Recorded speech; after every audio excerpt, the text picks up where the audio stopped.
झणझणीत बोंबील मसाला असा बनवा की शेजाऱ्यांनाही वास जाऊन रेसिपी विचारावी लागेल. रोजचं जेवण एपिसोड 24 मध्ये तुमचं स्वागत आहे. ज्या ट्रिक सांगते त्या जर फॉलो केल्या तर जबरदस्त चवीचा बोंबील मसाला बनेल. एका पॅन मध्ये तेल घालायचं, त्यात बारीक चिरलेला लसूण घालायचा. लसूण थोडा जास्त प्रमाणात घ्या, याने टेस्ट आणखीन एनहान्स होते. उभा किंवा आडवा पातळ चिरून घेतलेला कांदा घालायचा आणि मिरची घालायची. कांदा थोडा जास्त प्रमाणात घालायचा. कांदा लालसर होईपर्यंत परता आणि यात सुके बोंबील घालायचे, बारीक तुकडे केले. चवीनुसार मीठ घालायचे आणि हे संपूर्ण मिश्रण चांगलं 3 ते 4 मिनिटे लालसर होईपर्यंत परतायचे.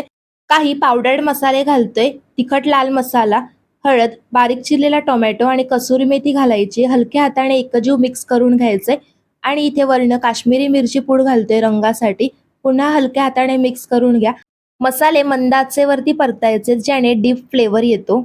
पाण्याचा हबका द्यायचा आणि मंद आचेवरती झाकण ठेवून 5 ते 6 मिनिटे बोंबील शिजवून घ्यायचे. जास्त वेळ लागत नाही, कारण सुरुवातीलाच तेलामध्ये चांगले परतून घ्यायचे. त्याने टेस्ट खूप छान येते. वर्ण बारीक चिरलेली कोथिंबीर घालायची आणि लिंबू पिळायचा.